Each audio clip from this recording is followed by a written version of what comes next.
First, you have some time to look at questions 1 to 4.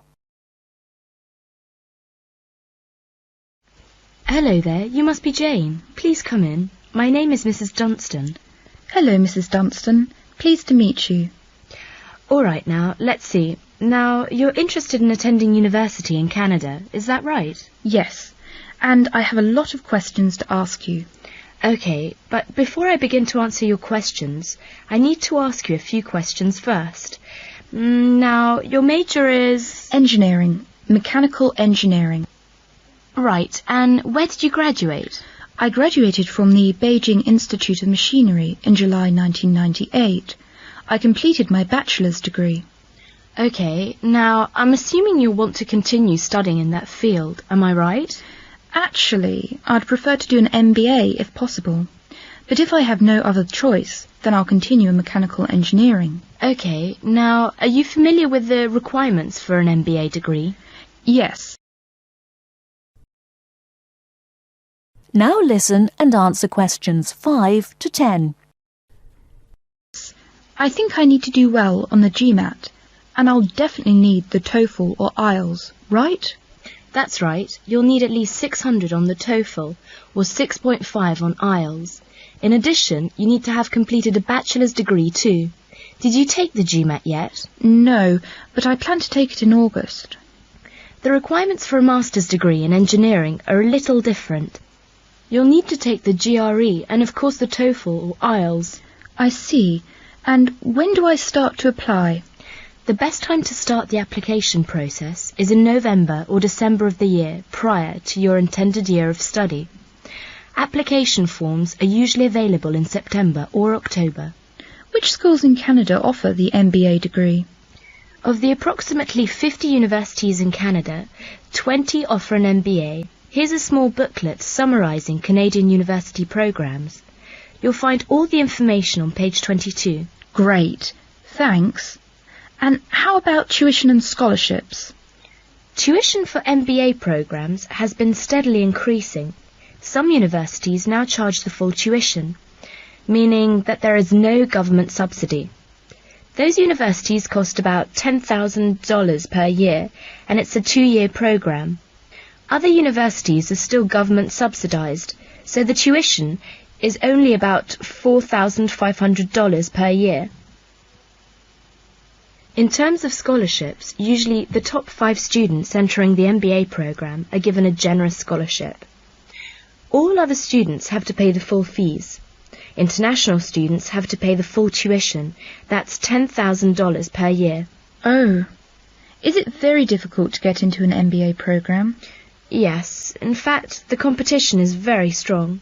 MBA graduates have a pretty easy time finding a job, so many students are eager to do the program thinking it will guarantee them success in their careers.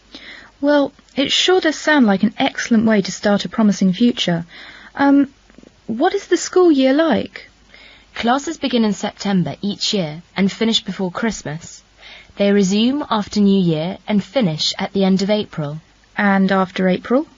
Why, that's your summer holiday. Sounds great. I want to thank you, Mrs. Dunstan, for all your help. I really do appreciate it. You're very welcome. And if you have any other questions, please feel free to contact me. You know my number, right? I sure do. Thanks very much. Goodbye.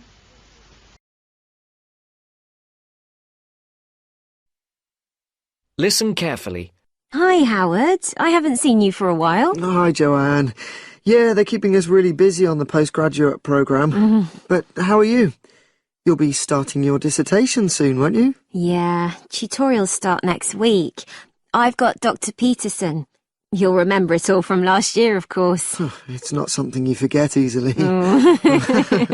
But seriously, although I didn't expect to enjoy writing my dissertation, and in fact I didn't really find it much fun, I wouldn't have missed the experience.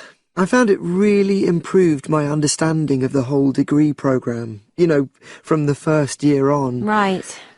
So, what are you doing yours on? Glaciated landscapes. Although I haven't decided exactly what aspect yet. I did mine on climate systems, so I can't help you much, I'm afraid. But you'll be fine once you start your tutorials. Dr. Peterson will help you focus. I know, and he'll set me deadlines for the different stages, which is what I need. My concern is that I've got tons of material on the topic, and I won't be able to stick to the word limit, you know. I remember I had different concerns when I was doing my dissertation. Last year.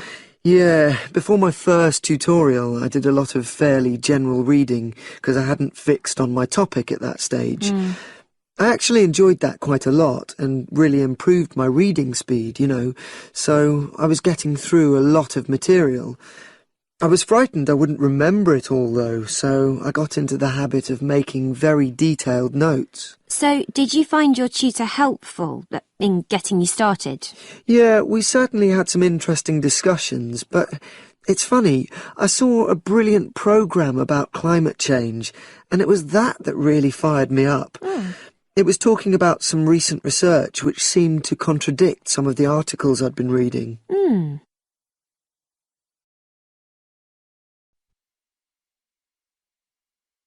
You will now listen to the second part of the talk. So you say your tutorials start next week? Yeah. Well, the first month's crucial. You've got to meet your tutor and decide on your focus, but don't become too dependent on him. You know, don't see him every week, only when you want to check something. Right. Once you've got the focus, you've got to get reading. It's helpful to look through the bibliographies for all the course modules relating to your topic, and get hold of any books you think you'll need. I haven't got much money. I mean, get the books from the library, far better. And I suppose I should prepare a detailed outline of the chapters? Yeah, absolutely. But don't feel you have to follow it slavishly. It's meant to be flexible. OK. Now, I'm someone who likes to get writing quickly. I can't just sit and read for a month. Not like me, then. But if that's what suits you, you know, your natural approach, then you really ought to start immediately and write the first chapter. Right. Now, Joanne, about the library, it's worthwhile getting on good terms with the staff. They aren't always helpful with undergraduates. I suppose they focus on postgrads more. Maybe. But show them you're serious about wanting to do good work. And what if I can't find what I need? Well, there's interlibrary loans. Borrowing books from other libraries, but I've heard it isn't all that reliable. You're right, but you probably won't need it anyway. Be positive. The library is likely to have most things you need. And during the dissertation writing period, you can take out 15 instead of the usual 10 books. Should I look at previous year's dissertations? You can do. But I won't know which are the good ones. The library only keeps the best, and the staff can advise you. Are they willing to do that? Oh, yeah. And I'm worried about getting journal articles from the electronic library. Have you tried to find any yet? No. Well, you should. It's really straightforward. That's obviously something I'll have to look into. Dr. Peterson will help. Yeah, I know I can go to him if I have any worries. Except he will be away in the second month. It's the holidays. You should ask him what to do while he's away. Gosh, yeah. But I suppose I can get a lot of support from course mates. I know a couple of people who are thinking of doing the same topic as me. Take care. Collaboration can become dependency. I think you'd better see how that works out, what the people are like. You're probably right. About other reading, I suppose Dr. Peterson will recommend plenty of good articles to get me started. One thing I'd find out is what his attitude is to internet sources. Surely not in this day and age. I'd better get that sorted out right at the beginning. I would if I were you. And I've also got some questions about the research sections. How much time I should spend explaining the process? Well, I think that's up to you. You can see how it develops as you're writing. OK. It's the same with things like time management. That's something a tutor can't really help you with. I agree. So, is there anything else you need me to go over?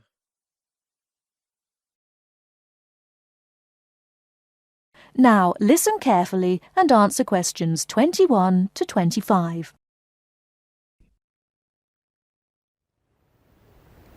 Right, let's move on to the beaches here, which are absolutely beautiful. You do have over 100 to choose from. They're mostly sandy beaches and they vary from the largest, which is 2.5 kilometres long, to tiny sandy coves. But there are a few that I'd really recommend you to visit. So, looking at this pamphlet, first of all, there's Bandella Beach. This beach is 1 kilometre away from the old fishing village of Bandella, which is a beautiful spot. If you park in the car park behind it, there's a small path which leads down to the bay. It's very pretty because the whole beach is backed by pine trees, so it's very sheltered. The beach itself is very clean and the water is shallow and safe. That, together with the soft sand, make it an ideal beach for children and non-swimmers. A little further round the coast, again to the east, in the eastern corner of the island, is the spectacular Da Polata Beach, which is basically a long inlet. The land around this beach is marshland. It's all marsh, and there's a stream which winds through it, and the stream goes into the sea. And the beach has lovely pale gold sand. Access to this beach is quite tricky, and not for the less energetic. You have to go down a long flight of steps, 190 to be exact. But you'll be relieved to know that there's also a road which winds down to a car parking area. When you're level with the sea, there is a handful of shops and bars, and you can hire some beds and umbrellas. Continuing round the island, just past the tip of Calne, is the next beach I'd suggest you visit, and this is Sanget. Why? Because there isn't a beach longer than this on the island. If you want to know, it's exactly 2.5 kilometres long, and that's a bonus because it means it never gets overcrowded. It has golden sand and clear blue water shelving into the sea. Now listen and answer questions 26 to 30. It has golden sand and clear blue water shelving into the sea. There are several beach restaurants to choose from, and water sports are available when the water is calm. But check first. This beach operates a flag system, as the sea can get rough and you should always swim between the flags. There's a large car park which gives you easy access to the eastern end of the beach, but the western end is much quieter and more wild, as it is harder to reach. Blanaka is another popular beach, just in the northwest corner of the island. It has incredibly white sand and sparkling water. There is ample car parking here and plenty of bars and restaurants. Blanaka has white cliffs all around it, and for those of you who'd like a little more to do than just lazing on the beach, there are caves here which you can explore in the cliffs, and you can also dive into the water from rock platforms along the side of the cove. Well, my final recommendation for today is Disador. Now, this beach isn't quite as easy to get to as the others I've talked about. It's quite a remote little beach, tucked away here next to Blanaka. You can reach Disador by a steep slope which goes over some sandbanks. The beach itself is small and pretty, with reddish-coloured sand and some stony areas on its eastern side. Despite being quite small, the bathing is good, and you can also go fishing here from the rocks at either side. It's a good idea to take some food and drink with you if you decide to go here, as there's only one little bar which isn't always open. So, that should give you plenty of ideas to choose from over the next 2 weeks, and if you have any further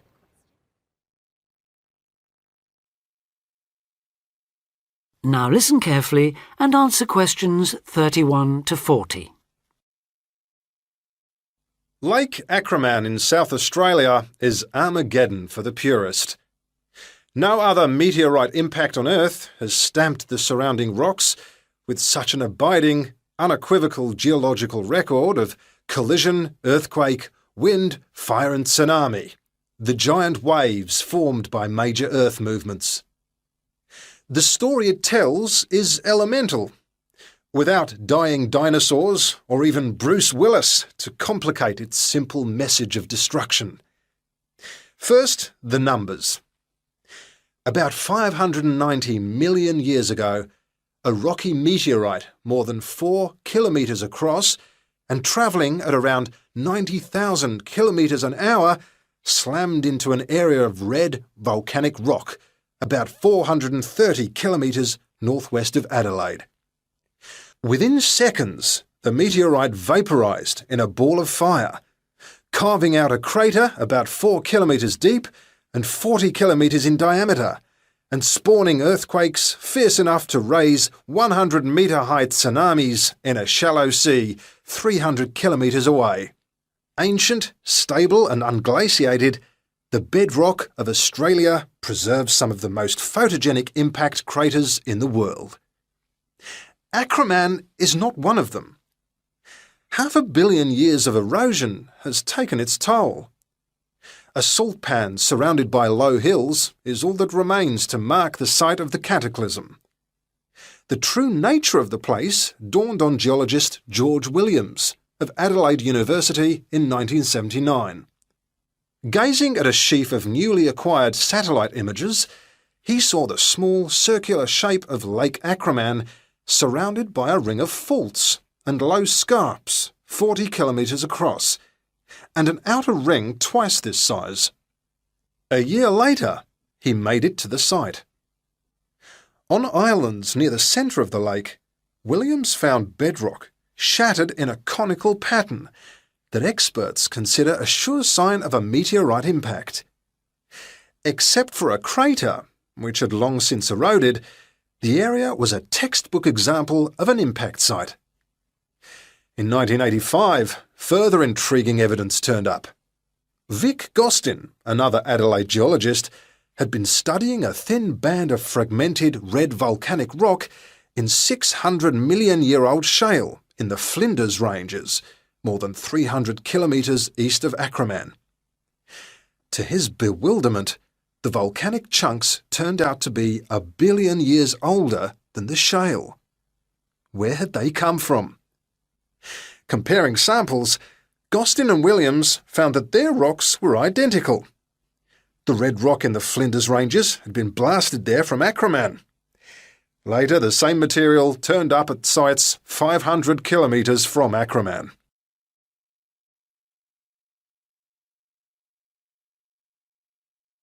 Everywhere, the bands of fragments showed the same structure. Coarse pebbles at the bottom, then a cocktail of silt and sand, then layers of increasingly fine sand distorted on top into a wavy, scalloped pattern. These layers also show, step by step, how the meteorite transformed the floor of an ancient sea hundreds of kilometres away, according to Malcolm Wallace of Melbourne University. First came the earthquake. Travelling at about 3 kilometres a second, shock waves arrived offshore within a minute or two of the collision, stirring up the water with clouds of silt as the seabed shook. Then shattered rock from the explosion arrived by air. Pebbles and boulders crashed into the water, reaching a depth of about 200 metres within a minute. One day they would become the lower band of the Flinders Rock.